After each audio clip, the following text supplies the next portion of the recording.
Hello guys, आम्ही चाललो आमच्या मामासांचा गणपती बघायला. हा बघा आमच्या मामासांचा गणपती. आता मामासांचा गणपती बघून झाला व आम्ही चाललो आहे आमचा आतुसांची गवर बघायला. बघा आमची आतुसांची गवर छान आहे ना. आता इथे नाचूया आणि आता जाऊया नंतर आपल्या बाप्पाजवळ नाचायला.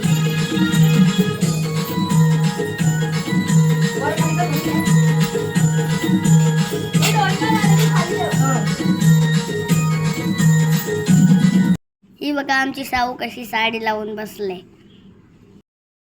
आमचे बाप्पा जवळ नाचायला बघा कशी नाचताय आणि मी छोटा आहे म्हणून मला घेतच नाही.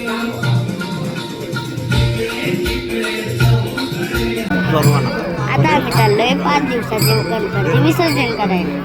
बघा किती बाप्पा आहेत, कसे लाईनीत चाललेत. आमचा बाप्पा 12 दिवस आहे. तू विसर बाई नक्की आहे.